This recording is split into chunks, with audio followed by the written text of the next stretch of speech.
Só bem-vindos ao meu canal, estamos aqui de volta com mais um elemento químico da tabela periódica e o tema do vídeo de hoje é o elemento químico de número atômico 35, o bromo. Ele está localizado no quarto período da tabela periódica e no grupo dos halogênios. O bromo foi descoberto nos anos de 1825 e 1826, independentemente pelos químicos Antoine Ballard, na França, e Carl Jakob Löwig, na Alemanha. O Löwig, que descobriu o elemento antes do Ballard, mas publicou seus resultados depois dele, isolou o bromo a partir de água mineral que ele encontrou na sua cidade de Bad Kreuznach, na Alemanha.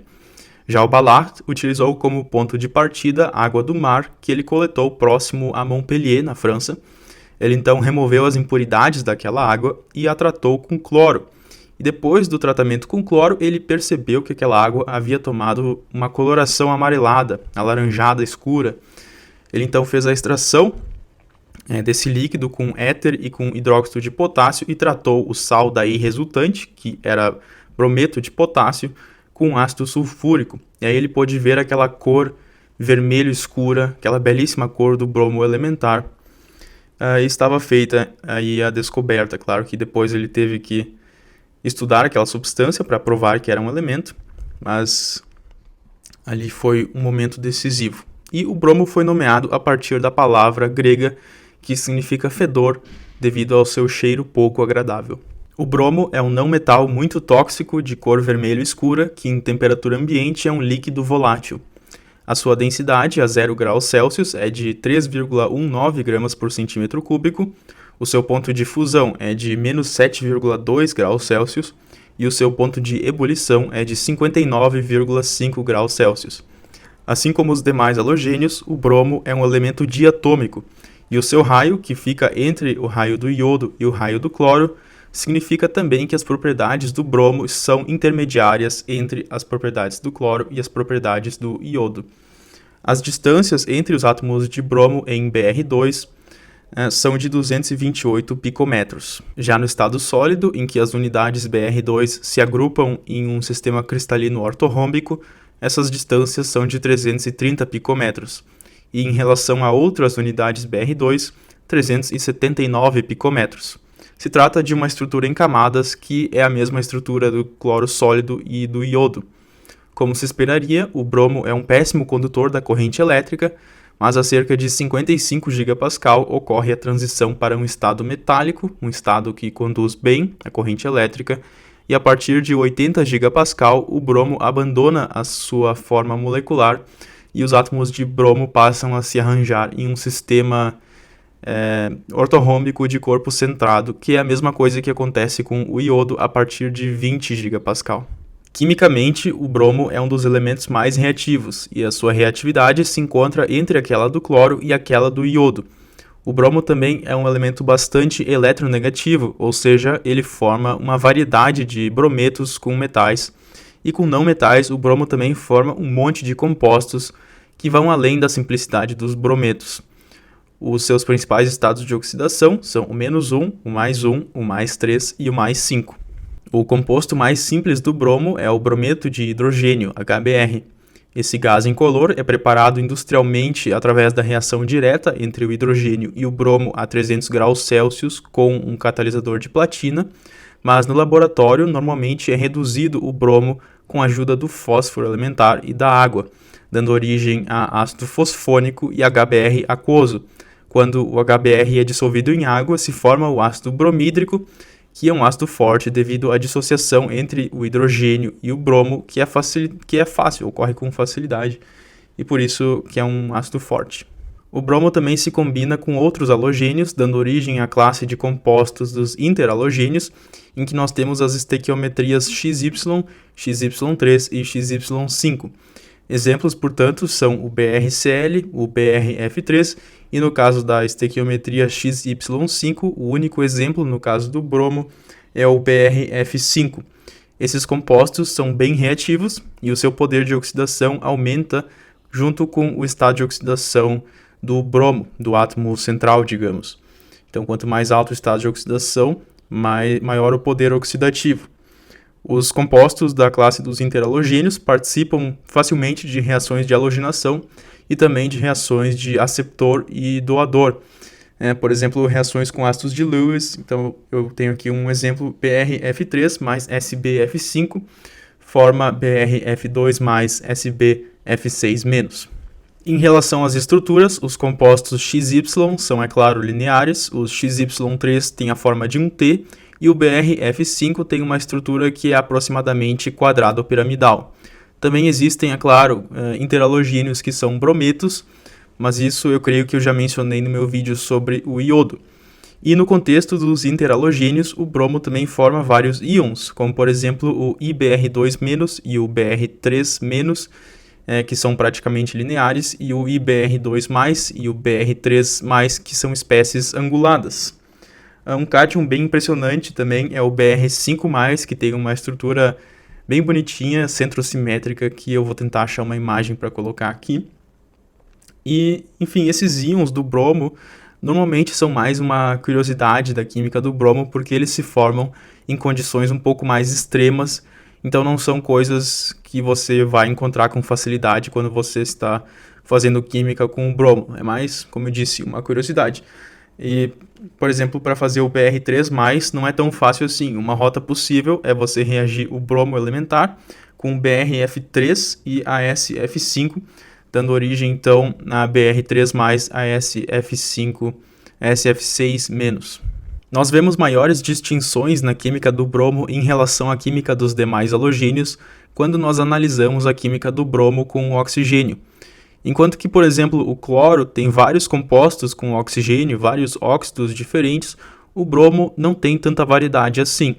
As principais espécies são o Br2O, um sólido escuro que só é estável até menos 40 graus Celsius aproximadamente, o Br2O3, um sólido laranja, que também só é estável a baixas temperaturas e que pode ser considerado um bromato de bromo, uma coisa meio estranha, e também o BrO2, que é um composto interessante porque ele é formado a partir da reação entre o bromo elementar e o ozônio, ou seja, uma reação que a princípio pode ocorrer na alta atmosfera, levando à destruição do ozônio. E o bromo também forma alguns radicais com oxigênio, como por exemplo o BrO e o BrO3. Eu queria mencionar aqui também os oxoácidos do bromo, o ácido hipobromoso, HOBr, o ácido bromoso, HBrO2, o ácido brômico, HBrO3 e o ácido perbrômico, HBrO4. O ácido hipobromoso é um composto bem instável e ele é formado a partir da reação de equilíbrio entre o bromo e a água. Se trata de um ácido fraco e os seus sais, os hipobromitos, são análogos mais pesados dos hipocloritos, os hipocloritos que são utilizados em desinfetantes, como o hipoclorito de sódio. E a princípio os hipobromitos são similares aos hipocloritos, mas eles não têm muitas aplicações como os hipocloritos. O ácido bromoso é mais instável ainda, mas os seus sais, os bromitos, podem ser isolados tranquilamente, apesar de que também não tem muitos usos. E já o ácido brômico e os seus sais, os bromatos, esses sim são agentes oxidantes eficientes e importantes, e o ácido brômico sim é um ácido forte. O íon piramidal bromato é formado a partir da adição do bromo a uma solução alcalina forte, e os bromatos que daí resultam, se são reagidos com o ácido sulfúrico, formam o ácido brômico. Curiosamente, o bromato de potássio às vezes é utilizado como aditivo no fermento, apesar de ser um composto bem tóxico. Bom, mas isso era só uma curiosidade. Da mesma forma, os perbromatos e o ácido perbrômico são fortes agentes oxidantes. O ácido perbrômico também um ácido bastante forte, mas esses compostos têm uma síntese mais complexa que envolve a oxidação do bromato com o flúor em condições alcalinas. Então, isso não é tão utilizado e também não tem muitas aplicações. É claro que nós teríamos muitos outros compostos do bromo para falar aqui. Como eu falei, como eu já mencionei no início do vídeo, o bromo forma um monte de brometos com metais e também outros compostos com não metais.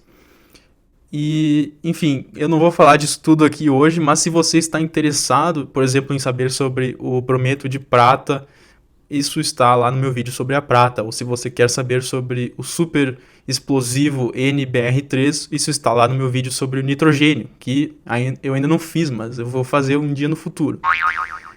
Mas agora vamos passar para os isótopos do bromo. O bromo que ocorre naturalmente é composto por dois isótopos, o bromo 79 e o bromo 81, que são ambos estáveis. O bromo 79 compõe 51% do bromo e o bromo 81, portanto, compõe 49% do bromo. O radioisótopo mais estável do bromo é o bromo 77, que tem uma meia-vida de apenas 57 horas e decai para o selênio 77. Ocorrência: o bromo é um elemento bem menos comum que o flúor ou o cloro na crosta terrestre, com apenas 2,5 ppm, ou seja, uma abundância similar à do césio ou à do urânio. E um exemplo de mineral do bromo é a bromargirita, cuja fórmula química é AgBr. Entretanto, o bromo ocorre em boa concentração nos oceanos, na forma de brometo, e a sua concentração em média é de 60 mg por litro. Ou seja, a principal fonte do bromo é a água dos oceanos e a sua produção industrial é relativamente simples. Você tem que basicamente oxidar o brometo presente em uma solução aquosa, passando o cloro através dessa solução.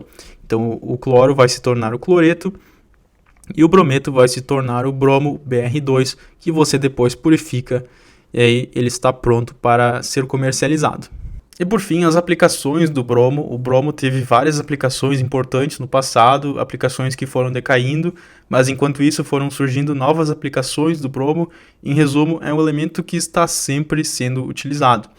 No passado, uma das principais aplicações do bromo foi na síntese do brometo de etileno, e o brometo de etileno era utilizado como aditivo em gasolina que continha tetraetilchumbo.